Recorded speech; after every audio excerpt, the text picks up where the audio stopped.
से जो बात निकलती है असर रखती है, पर नहीं तकते परवाज मगर रखती है। Welcome to Indian fight junkie में आप सभी का स्वागत है। इस बार हम एनालिसिस करने वाले हैं UFC 272 का।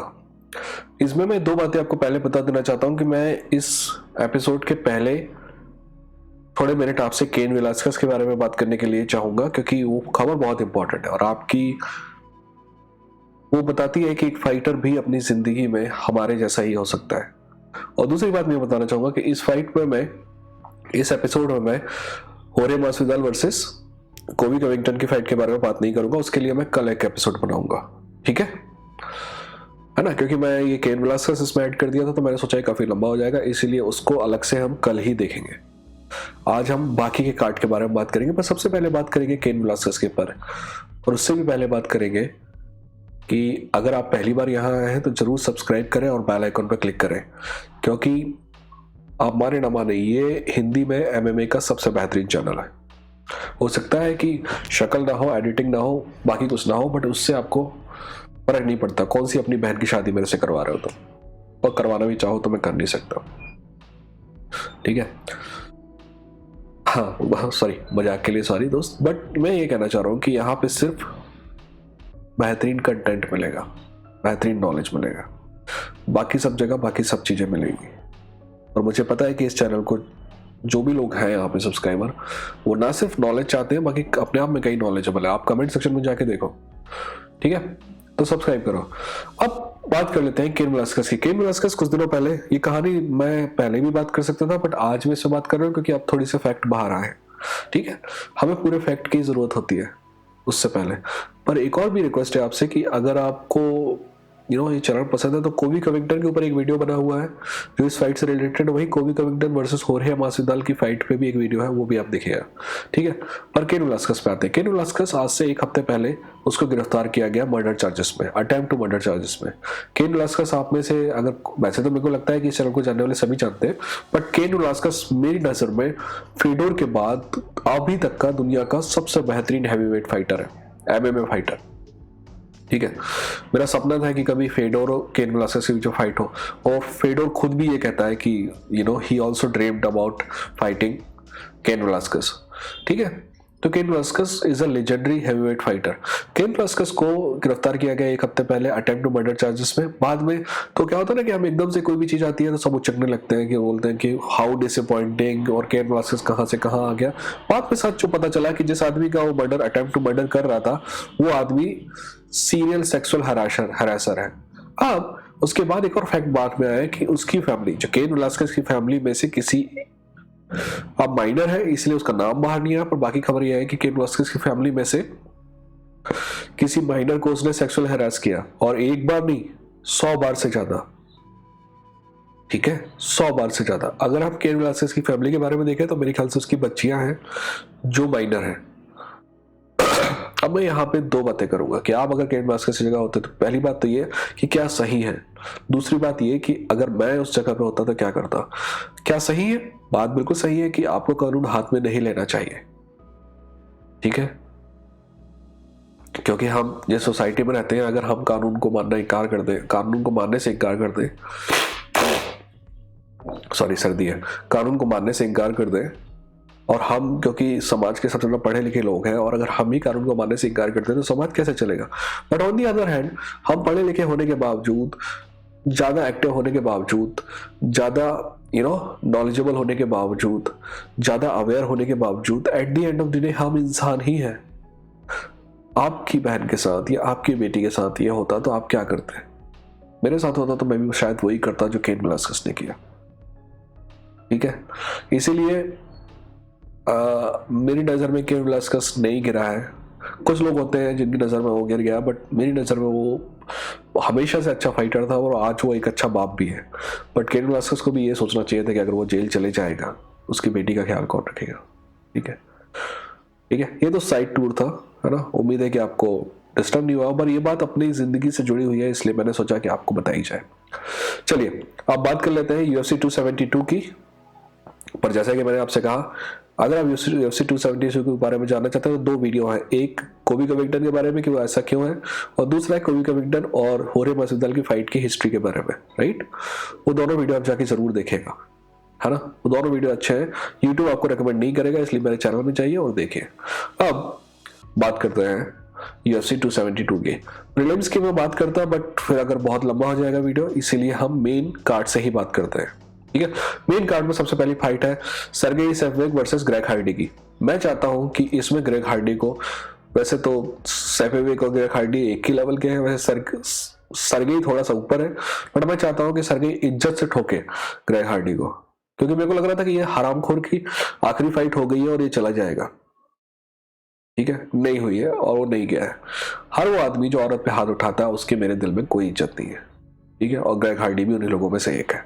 तो मैं चाहता हूं कि एक फाइट बची है ना, तो इज्जत से ठुकाई हो, इसकी नॉकआउट ना हो, कम से कम 3 राउंड में से 2 राउंड तक इज्जत से ठुकाई हो और ये फिर चाहे। इसमें कोई एनालिसिस वाली बात नहीं है, कोई कुछ वाली बात नहीं है, ठीक है। हम एनालिसिस पे आगे आते हैं। इसके बाद फाइट है Holland versus Alex Oliveira, cowboy Oliveira की। दोनों एक ही लेवल पे है आज और दोनों की फाइट अच्छी होने वाली है। बस मैं उम्मीद करता हूं कि दोनों बकचोदी कम करें और फाइट ज्यादा करें, ठीक है। अगर आपने 6 महीने पहले मुझसे पूछा होता तो मैं बोलता है कि यार काउबॉय अच्छा है बट हॉलैंड उससे कहीं ज्यादा अच्छा है, ठीक है।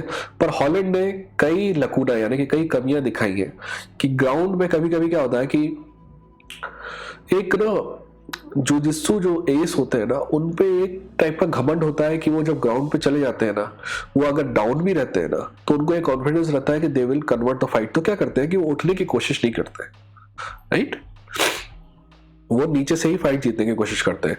ये बीमारी निक डियाज आपके टोनी फर्गुसन में भी है और ये बीमारी केविन हॉलैंड में भी है, राइट। उम्मीद है कि वो बीमारी से उसने निजात पा लिया होगा, उम्मीद है कि वो बेहतर प्रदर्शन करेगा। 6 महीने पहले मैं बोलता कि हॉलैंड जीतेगा, बट इस बार मैं कुछ भी बोलने का तैयार नहीं हूँ। पर ये फाइट आपको देखनी जरूर है, राइट, क्योंकि मेरे ख्याल से अगर मेरे प्रेडिक्शन सही है तो ये स्ट्राइकिंग बैटल होने वाली है और पूरे समय इंटरेस्टिंग रहेगी, ठीक है। इसलिए जरूर देखिएगा ये फाइट। इसमें कोई प्रेडिक्शन नहीं है, मेरे ख्याल से दोनों के दोनों जीत सकते हैं। उस दिन में कौन अच्छा है कौन नहीं है इस पर डिपेंड करेगा। अगली फाइट है ब्राइस मिचेल वर्सेस बारबोसा की। बारबोसा को आप सभी लोग जानते हैं। जहां तक ब्राइस मिचेल की बात है, ब्राइस मिचेल बहुत शानदार कैरेक्टर है। मैं चाहूंगा कि आप उसके बारे में पता करें या फिर शायद हम इस चैनल में कभी उसके बारे में बात करेंगे। हर वो आदमी जो मुश्किल से आता है उसके लिए मेरे दिल में बहुत इज्जत है और ब्राइस मिचेल भी वैसे ही आया है। मैं ये नहीं कह रहा हूँ कि बारबोसा नहीं आया है, बट बारबोसा ऑलरेडी एस्टैब्लिश है। ब्राइस मिचेल नया लड़का है। ब्राइस मिचेल सबमिशन आर्टिस्ट है, बारबोसा नॉकआउट आर्टिस्ट है, आपको सभी को पता है। ग्राउंड में बारबोसा मेरे ख्याल से यूएफसी में टॉप 5 पे है, राइट। ग्राउंड में बहुत ही कम लोग हैं, सही माफ कीजिएगा, स्ट्राइकिंग में बारबोसा एलीट स्ट्राइकर है, but at the same time Mitchell जो है एलीट रेसलर है, ठीक है ना। ये फाइट या तो सबमिशन में खत्म होने वाली है या तो नॉकआउट में खत्म होने वाली है। ये फाइट 3 राउंड नहीं जाएगी, इसलिए जब तक ये फाइट है तब तक जरूर देखेगा इस फाइट को, ठीक है। जहां तक ब्राइस मिचेल की बात है, ब्राइस मिचेल अभी भी 14-0 है अगर मैं गलत नहीं हूं तो, बट अभी तक वो बारबोसा के लेवल का चैलेंज उसके सामने नहीं आया है। अगर वो इस फाइट को जीतता है तो लोग समझेंगे कि ही इज सीरियस, अगर नहीं जीतता है तो लोग ये समझेंगे कि वो अभी इसके तैयार नहीं है, ठीक है। अब बारबोसा की जहां तक बात, जैसे कि आप लोग समझ ही गए होंगे कि स्टाइल डिफरेंस है, एक स्ट्राइकर है दूसरा रेसलर है। बट जहां तक बारबोसा की बात है, बारबोसा पहली बार ऐसे रेसलर से नहीं फाइट कर रहा है, राइट। बारबोसा की पूरी जिंदगी निकल गई ऐसे रेसलर से फाइट करते हुए। जहां तक जो एस्टीम्ड रेसलर है, जो शानदार मतलब जो गोल्ड स्टैंडर्ड है रेसलिंग का, हबीब भी अगर आप वो मैच देखेंगे तो उसमें हबीब को काफी समय तक इस बात की प्रॉब्लम गई थी कि वो बारबोसा को ग्राउंड पे ले जा सके, ठीक है। इसीलिए बारबोसा को ग्राउंड में ले जाना आसान नहीं है, और अगर आप उसको ग्राउंड में नहीं ले जा पाएंगे तो बारबोसा जीतेगा ही जीतेगा, ठीक है। इसीलिए देखना है कि इस लड़के में, इस ब्राइस मिचेल में कितना दम है, राइट। ये fight take down versus stand up की होगी। वो टेक डाउन करने की कोशिश करेगा, ये स्टैंड अप करने की कोशिश करेगा। ये ब्राइस मिचेल का सबसे बड़ा टेस्ट है अभी तक का। मेरा दिल कहता है कि ब्राइस मिचेल जीतेगा, दिमाग कहता है कि बारबोसा जीतेगा, है ना। मेरा मानना है कि ब्राइस मिचेल का टाइम आ गया, पर देखते हैं क्या होता है, राइट। हम अगर पहले से ही पता करके जाएंगे ना कि कौन जीतने वाला है कौन हारने वाला है तो फिर क्यों जाए, राइट। अगली फाइट है आरडीए वर्सेस मोइकानो की। ये लास्ट फाइट होगी हमारे प्रेडिक्शन की, क्योंकि जो इसके बाद मेन इवेंट है वो हम कल करेंगे। उम्मीद है कि आप देखेंगे। सब्सक्राइब करिए, बेल आइकन पर क्लिक करिए। हाँ, अब बात है आरडीए वर्सेस मोइकानो की। ये फाइट एक समय थी कि आरडीए वर्सेस फिजीब की होने वाली थी, जो सभी इसका वेट कर रहे थे, क्योंकि फिजीब का भी ये बड़ा टेस्ट था, क्योंकि लड़के ने बहुत टैलेंट दिखाया है। पर अगर वो आरडीए को हरा देता तो समझ में आता है कि भाई वो टाइटल कंटेंडर है। वही आरडीए की जिंदगी में ये है कि जब से 155 में वापस आया, 155 में वापस आरडीए गेटकीपर बनने के लिए नहीं आया, वो टाइटल जीतने के लिए आया। बट आरडीए जैसे आदमी को आप कभी काउंट आउट नहीं कर सकते, क्योंकि जब वो चैंपियन बना ना, उसके पहले भी आप देखते ना तो 4-4 5-5 फाइट कभी कभी हार जाता था।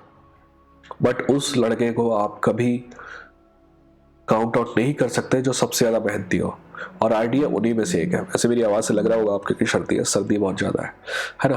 खैर, ये फाइट पहले आरडीए वर्सेस फैसीब की होने वाली थी। बाद में इस्लाम ने बोला कि मैं फाइट करूंगा, बट जब उसको फाइट ऑफर की गई तो उसने मना कर दिया। अब इसकी दो कहानियां आई है।